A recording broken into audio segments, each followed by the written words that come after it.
The Fisherman and His Wife. A tale from the brothers Grimm. Translated by Randall Jarrell, who was a really good poet, and illustrated by Margot Zemek.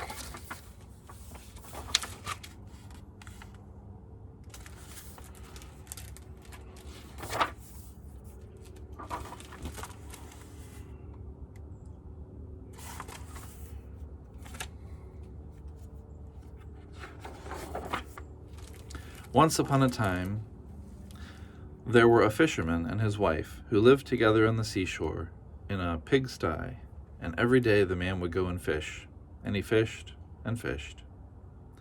So once he was sitting there with his line and kept looking into the clear water, and he sat and sat.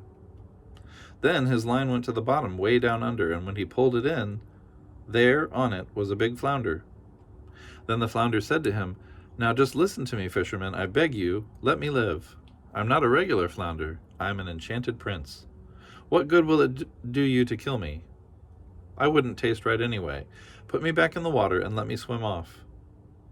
"Ah," said the man, "you didn't need to go on about it as much as all that. A flounder that can talk, I'd let him swim off anyway." With that, he put it back in the clear water, and the flounder went to the bottom and left behind it a long streak of blood.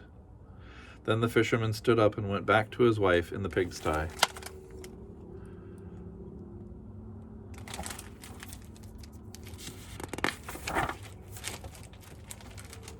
"Husband," said the wife, "didn't you catch anything today?"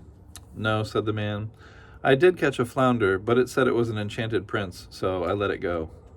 "You mean you didn't wish for anything?" said the wife. "No," said the man. "What do I want to wish for?" "My goodness," said the wife, "it's all wrong to have to keep living in a pigsty like this, that stinks so and is so disgusting. You could have wished for a little cottage for us anyway. Go on back and call to it. Tell it that we want to have a little cottage. It'll surely do that." "Ah," said the man, "what do I want to go back for?" "Why," said the woman, "you caught it and you let it swim off again. It'll surely do that. Go on right this minute." The man didn't really want to. Still, though, he didn't want to go against his wife, so he went on down to the sea.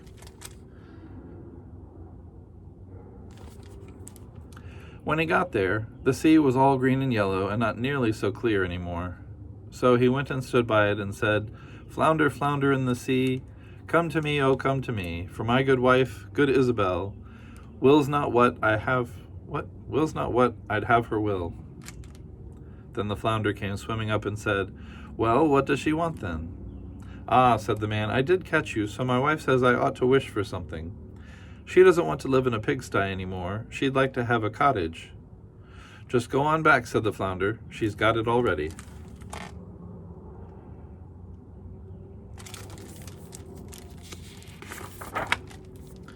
Then the man went home, and his wife wasn't sitting in the pigsty anymore, but there stood a little cottage, and his wife was sitting in front of the door on a bench.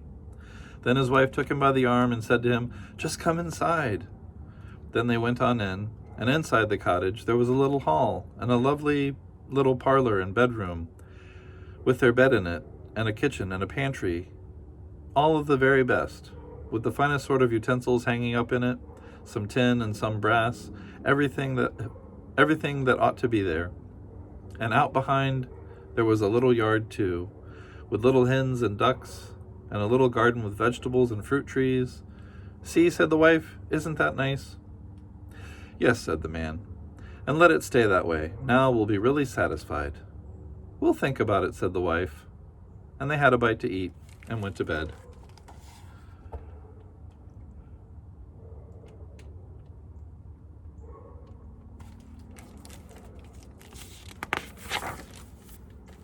So things were fine for a week or two. Then the wife said, "Listen, husband, this cottage is entirely too crowded, and the yard and the garden are just tiny. The flounder could perfectly well have given us a bigger house. Really, I want to live in a great big stone castle. Go on to the flounder, make it give us a castle." "Ah, wife," said the man, "the cottage is plenty good enough. What do we want to live in a castle for?" "Nonsense," said the wife. "Just you go on. The flounder can always do that." "No, wife," said the man. The flounder's just given us the cottage. I don't want to go back again. It might make the flounder mad." Go on anyway, said the wife. It can do it all right. It'll be glad to. Just you go on. The man's heart was heavy. He didn't want to. He said to himself, this isn't right. But just the same, he went. When he came to the sea, the water was all violet and dark blue and gray and not so green and yellow anymore, but it was still calm.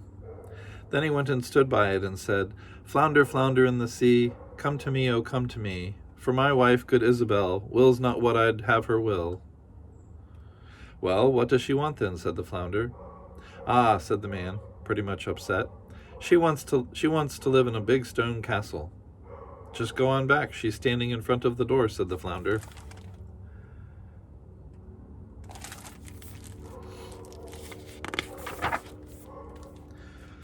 Then the man went on back and thought he was going home, but when he got there, there stood a great big stone palace, and his wife was standing on the steps, about to go in. She took him by the hand and said, Come on inside.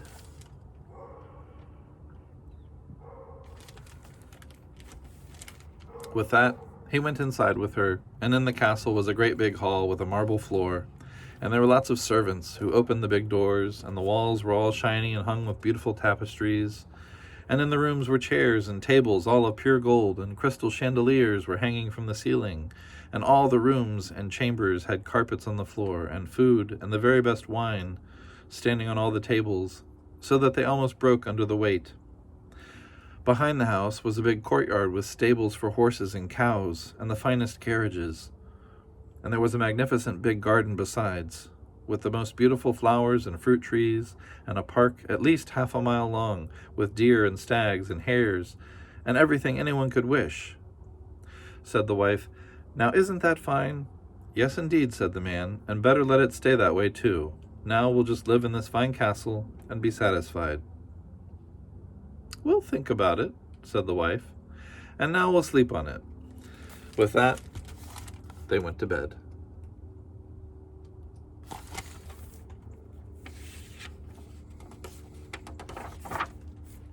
The next morning, the wife woke up first. It was just day, and from her bed she looked out over the beautiful countryside that lay before her. The man was still stretching when she poked her elbow into his ribs and said, Husband, get up and look out the window. Look, we can't be king over all that land. Oh, can't we be king over all that land? Go to the flounder and tell him we want to be king. Ah, wife, said the man, what do you want to be king for? I don't want to be a king.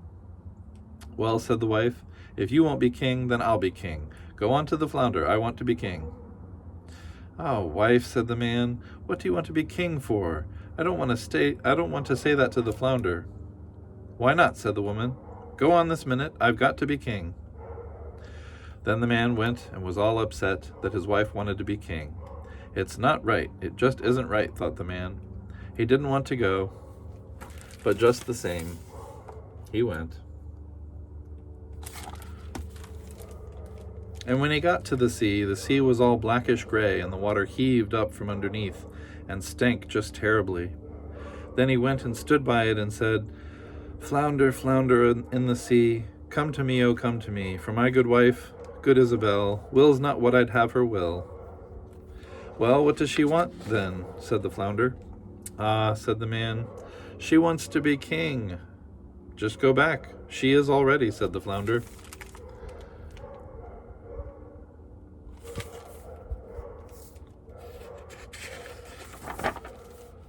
Then the man went on back, and when he came to the palace, the castle had got a lot bigger, and had a great big tower with magnificent ornaments on it.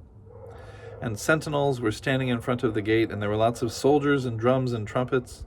And when he got inside the house, everything was made of marble and pure gold, and there were velvets hanging, and big golden tassels.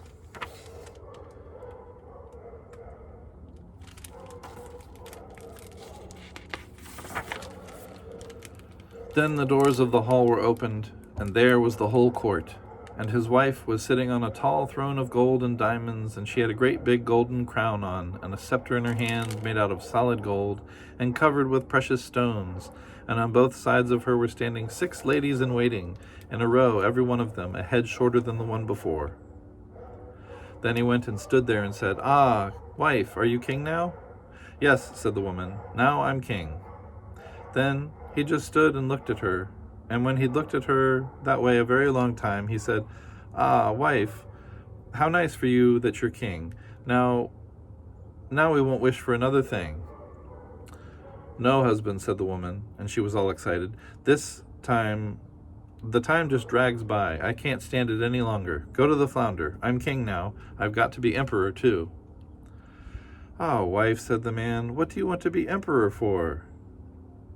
"Husband," said she, "go on to the flounder. I want to be emperor." "Ah, wife," said the man, "emperors it can't make. I don't want to say that to the flounder. There's only one emperor in the whole empire. Emperors the flounders just can't make. It can't do it. It just can't do it." "What?" said the woman. "I'm king and you're my subject. Will you go on this Will you go on this minute? Go on this minute. If it can make kings, it can make emperors too. I want to be emperor. Go on this minute."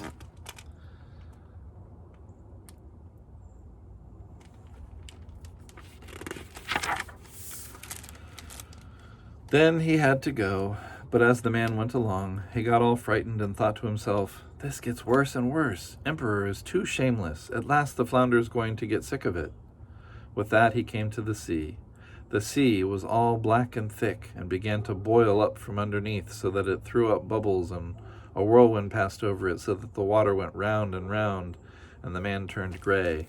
Then he went and stood by it and said, "Flounder, flounder in the sea, come to me, oh come to me, for my wife, good Isabel, wills not what I'd have her will." "Well, what does she want then?" said the flounder. "Ah, flounder," said he, "my wife wants to be emperor." "Just go on back," said the flounder. "She is already."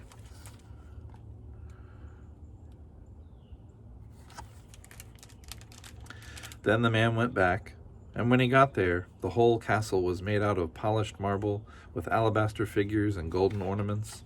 Soldiers were marching up and down in front of the door and blowing trumpets and beating on drums and kettle drums. And inside the house there were barons and counts and dukes going back and forth just as if they were servants.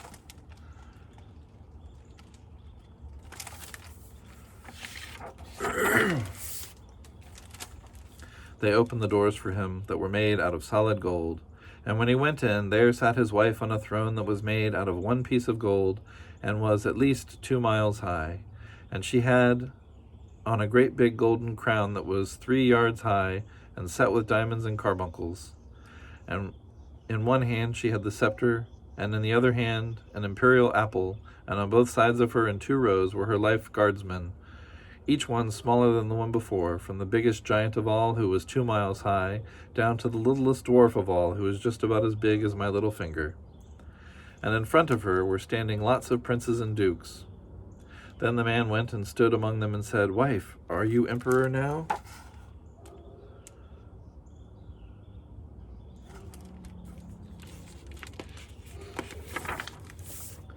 "Yes," said she, "I'm emperor." Then he went and stood and took a good look at her, and when he'd looked at her that way a long time, he said, "Ah, wife, how nice that you're emperor." "Husband," said she, "what are you standing there for? I'm emperor now, but now I want to be pope too. Go to the flounder." "Ah, wife," said the man, "what don't you want? You can't be pope. In all Christendom there's only one pope. It absolutely cannot make you pope." "Husband," said she, "I want to be pope. Go on right away. This very day, I've got to be pope." "No, wife," said the man, "I don't want to say that to it. This will never come to a good end. This is asking too much. The flounder can't make you pope." "Husband, what nonsense," said the woman. "If it can make me emperors, it can make me popes too. Go this minute. I'm emperor and you're my subject. Go on."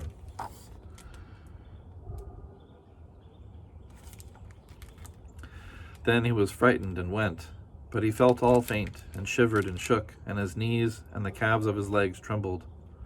And the wind blew over land, and the clouds flew, and it got dark as night.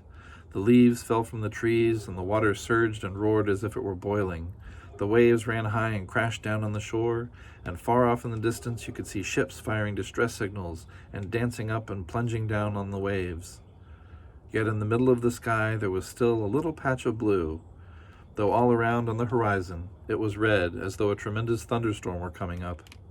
He went and stood there all terrified and despairing, and said, "Flounder, flounder in the sea, come to me, oh come to me. For my wife, good Isabel, wills not what I'd have her will." "Well, what does she want then?" said the flounder. "Ah," said the man, "she wants to be Pope." "Just go on back. She is already," said the flounder.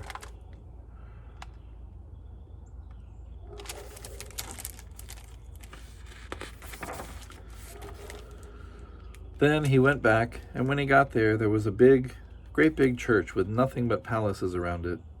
Then he pushed his way through all the people, but inside everything was lit up with thousands upon thousands of candles, and his wife was dressed in solid gold and was sitting on a very much higher throne, and had 3 great big golden crowns on, and all around her was the greatest ecclesiastical pomp, and on both sides of her were standing 2 rows of candles, the biggest as thick and tall as the highest church tower, right down to the very smallest kitchen candle, and all the emperors and kings were on their knees before her, kissing her toe. "Wife," said the man, and looked straight at her, "are you Pope now?" "Yes," she said, "I'm Pope." Then he went and stood and looked straight at her, and it was just as though he were looking into the bright sun. When he'd looked at her that way for a long time, he said, "Ah, wife, how nice for you that you're Pope." But she sat there stiff as a poker and didn't move a stir. Then he said, "Wife, now be satisfied. Now you're Pope. Now you can't be any more." "I'll think about it," said the woman. And with that, they went off to bed.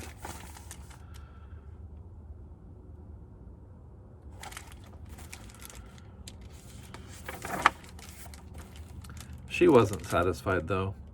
Her greed wouldn't let her sleep. She kept thinking every minute about what more she could be. The man slept well and soundly.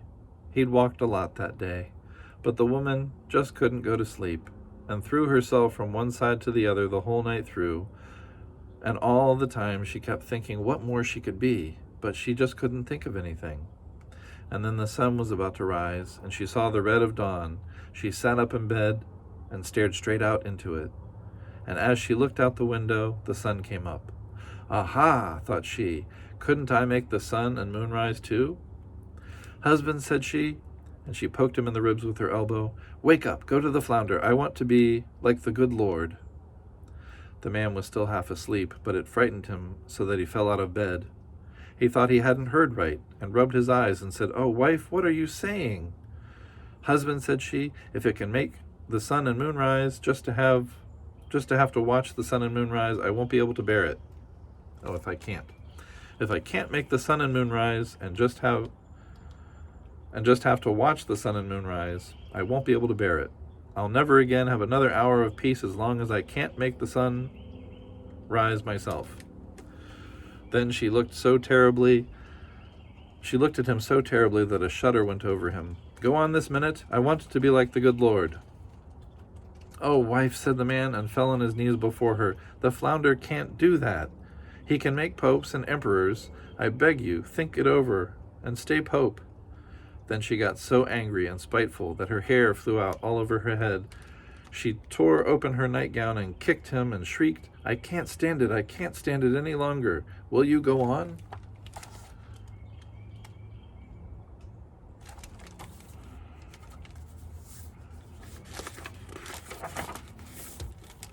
Then he pulled on his trousers and ran off like a madman.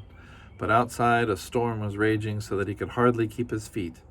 The houses and trees fell, and the mountains shook, and the rocks rolled into the sea, and the sky was all pitch black, and there was thunder and lightning, and the sea came in black waves as high as steeples and mountains, and all of them had on top crests of white foam. Then he shouted, and he couldn't hear his own words, "Flounder, flounder in the sea, come to me, oh come to me, for my wife, good Isabel, wills not what I'd have her will." "Well, what does she want then?" said the flounder. "Ah," said he, "she wants to be like the good Lord." "Just go on back. She's already sitting in the pigsty again."